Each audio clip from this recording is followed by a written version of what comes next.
नमस्कार, ये आकाशवाणी शिमला है।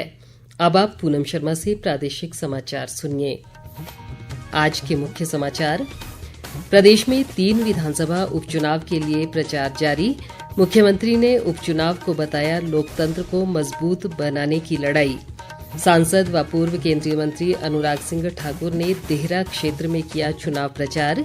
कांग्रेस पर लगाया विकास कार्य रोकने का आरोप। लोक सेवा आयोग कल प्रदेश भर में आयोजित करेगा एचएएस की प्रारंभिक परीक्षा। सुरक्षा के किए गए कड़े प्रबंध। और प्रधानमंत्री नरेंद्र मोदी आकाशवाणी से मन की बात कार्यक्रम में कल सुबह 11 बजे साझा करेंगे विचार।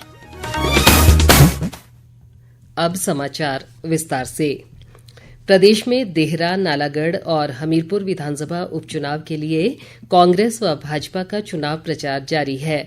मुख्यमंत्री सुखविंदर सिंह सुक्खू ने आज देहरा में चुनाव प्रचार के दौरान कहा कि प्रदेश में हो रहे 3 उपचुनाव ईमानदारी और बेईमानी के बीच की लड़ाई सहित लोकतंत्र को मजबूत बनाने की भी लड़ाई है। उन्होंने कहा कि कांग्रेस सरकार को कोई खतरा नहीं है, क्योंकि विधानसभा में कांग्रेस के विधायकों की संख्या 38 है। मुख्यमंत्री ने कहा कि कांग्रेस सरकार मजबूती के साथ अपना कार्यकाल पूरा करेगी और पूरे प्रदेश में विकास के नए कीर्तिमान स्थापित होंगे। उन्होंने कहा कि राज्य सरकार आर्थिक संसाधनों में वृद्धि के लिए हर संभव प्रयास कर रही है, जिसके लिए पर्यटन के साथ साथ ग्रीन एनर्जी के दोहन को भी बढ़ावा दिया जा रहा है। इस अवसर पर आयुष मंत्री यादवेंद्र गोमा, मुख्य संसदीय सचिव आशीष बुटेल सहित पार्टी के अन्य नेता भी मौजूद रहे।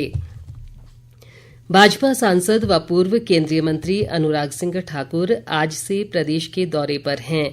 उन्होंने आज कांगड़ा जिले के देहरा विधानसभा क्षेत्र के उपचुनाव में पार्टी प्रत्याशी होशियार सिंह के पक्ष में कई स्थानों पर जनसंपर्क अभियान चलाया। जनसभा के दौरान उन्होंने कहा कि भाजपा की डबल इंजन सरकार के कार्यकाल में प्रदेश में हर तरफ विकास हो रहा था, लेकिन कांग्रेस की सरकार बनते ही राज्य में विकास कार्यों पर ताला लग गया है। अनुराग सिंह ठाकुर ने आरोप लगाया कि बीते 18 महीनों में कांग्रेस सरकार ने हमीरपुर संसदीय क्षेत्र को विकास के पैमाने पर हाशिए पर धकेल दिया है। उन्होंने कहा कि देहरा के विकास के लिए 500 करोड़ रुपए का केंद्रीय विश्वविद्यालय भाजपा की देन है, जबकि कांग्रेस ने इस संस्थान को रोकने में पूरी ताकत लगाई है। इस दौरान अनुराग सिंह ठाकुर ने लोगों से उपचुनाव में भाजपा प्रत्याशी को जिताने का आह्वान किया।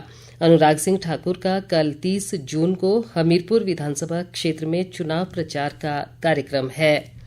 दूसरी ओर विपक्ष के नेता व पूर्व मुख्यमंत्री जयराम ठाकुर ने आज नालागढ़ विधानसभा क्षेत्र में पार्टी प्रत्याशी केएल ठाकुर के पक्ष में चुनाव प्रचार किया। उन्होंने आरोप लगाया कि मुख्यमंत्री सुखविंदर सिंह सुक्खू के नेतृत्व वाली कांग्रेस सरकार ने प्रदेश की जनता से सुविधाएं छीनने का काम किया है और हजारों संस्थान बंद कर दिए हैं। जयराम ठाकुर ने कहा कि कांग्रेस सरकार ने नालागढ़ में भी कई संस्थान बंद किए हैं, जो जनता के साथ धोखा है।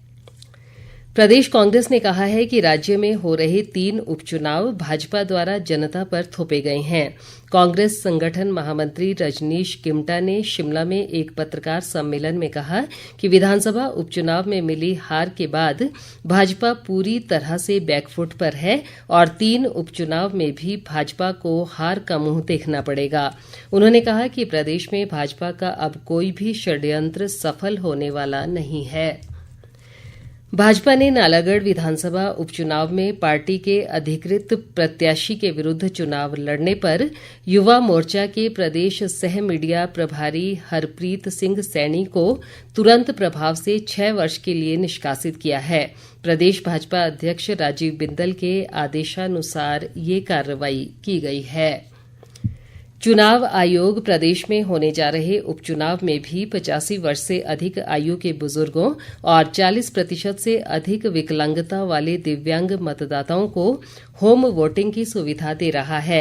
ऐसे में हमीरपुर विधानसभा क्षेत्र में पात्र मतदाताओं के लिए होम वोटिंग प्रक्रिया आज से शुरू हो गई है। इस विधानसभा क्षेत्र में कुल 670 लोगों ने घर से ही मतदान करने के लिए आवेदन किया है।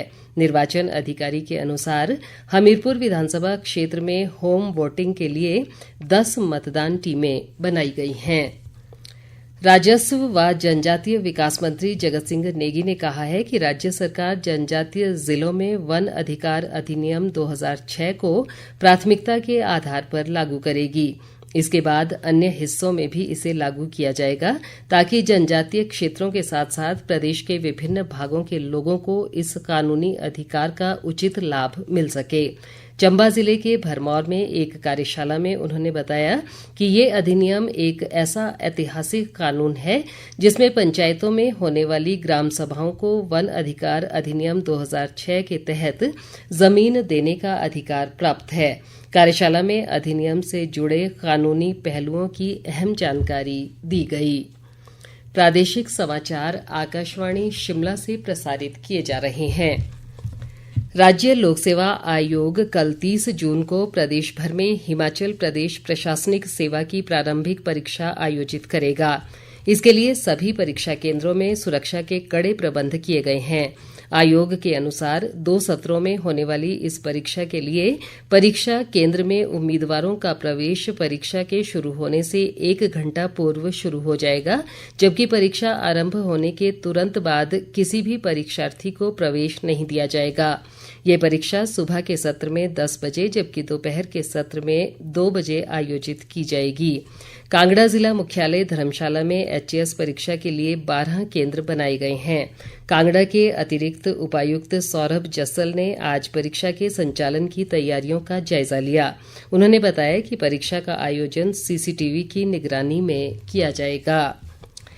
देश भर में आज राष्ट्रीय सांख्यिकी दिवस मनाया गया। ये दिन आधुनिक सांख्यिकी के जनक प्रशांत चंद्र महालनोबिस के जन्मदिवस के उपलक्ष्य में मनाया जाता है। राष्ट्रीय सांख्यिकी दिवस के मौके पर प्रदेश में भी कई कार्यक्रम आयोजित किए गए। राज्य के विभिन्न जिलों में आयोजित कार्यशालाओं में जानकारी दी गई कि विकासात्मक योजनाओं व नीतियों का खाका तैयार करने व इन्हें क्रियान्वित करने में सांख्यिकी की बड़ी भूमिका रहती है। सही आंकड़ों के आधार पर ही सही नीतियां व योजनाएं तैयार कर इन्हें प्रभावी ढंग से लागू किया जा सकता है। प्रधानमंत्री नरेंद्र मोदी कल सुबह 11 बजे आकाशवाणी पर मन की बात कार्यक्रम में देश विदेश के लोगों के साथ अपने विचार साझा करेंगे। ये मासिक रेडियो कार्यक्रम की 111वीं कड़ी होगी। ये कार्यक्रम आकाशवाणी और दूरदर्शन के पूरे नेटवर्क, आकाशवाणी समाचार वेबसाइट और news on AIR mobile app पर प्रसारित किया जाएगा। इसे आकाशवाणी समाचार, DD न्यूज, PMO और सूचना व प्रसारण मंत्रालय के YouTube चैनलों पर भी लाइव प्रसारित किया जाएगा। हिंदी प्रसारण के तुरंत बाद क्षेत्रीय भाषाओं में भी कार्यक्रम का प्रसारण होगा। देश भर में 1 जुलाई से स्टॉप डायरिया अभियान चलाया जाएगा। ये अभियान 31 अगस्त तक चलेगा और इस अभियान का विषय डायरिया की रोकथाम, सफाई और ORS से रखें अपना ध्यान रखा गया है। इस अभियान को लेकर किन्नौर जिला प्रशासन ने आज रिकांगपिओ में एक बैठक की। उपायुक्त अमित कुमार शर्मा ने बताया कि इस अभियान के तहत 5 वर्ष तक की आयु के बच्चों में डायरिया को पूरी तरह समाप्त करने के उद्देश्य से कई कार्यक्रम आयोजित किए जाएंगे। अभियान के तहत जिला व खंड स्तर पर अभिभावकों को डायरिया की रोकथाम के प्रति जागरूक किया जाएगा। इसके अलावा बच्चों में प्रतिरक्षण को बढ़ाने, स्वस्थ आहार सहित साफ पानी के उपयोग पर विशेष बल दिया जाएगा। कुल्लू जिला परिषद की एक बैठक आज जिला मुख्यालय में आयोजित की गई। जिला परिषद अध्यक्ष पंकज परमार की अध्यक्षता में हुई इस बैठक में विकास कार्यों से जुड़े कई मुद्दों पर विचार विमर्श किया गया। उन्होंने कहा कि इस बैठक में मानसून के दौरान आपात स्थिति से निपटने को लेकर भी चर्चा की गई।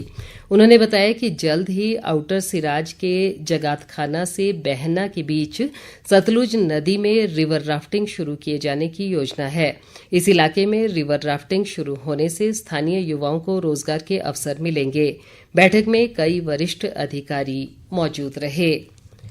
प्रदेश में दक्षिण पश्चिमी मानसून के प्रवेश के साथ ही वर्षा का सिलसिला शुरू हो गया है।